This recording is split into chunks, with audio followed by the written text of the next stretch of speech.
When conducting a wide area coordination study, it's important to document any changes that are made to the relay settings.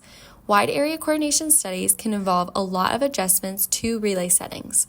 This means that there can be a lot of documentation required for these projects. That can create a heavy workload for settings engineers. But SARA documentation is automatic.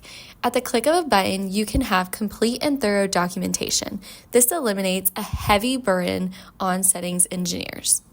In SARA, you just click Generate Report, then it will ask you whether you want to do an aggregate or individual report. If you do an aggregate, it will export to Excel and it essentially recreates the setup in SARA in an Excel file. In Excel, you can see all of the violations and their severity. You can also see on the next page all of the resolved violations and a brief summary of what was done to resolve them. This is really convenient, especially for things like team updates or progress reports, to see a nice high-level view of how much has been done, what has been done, and what is left to do.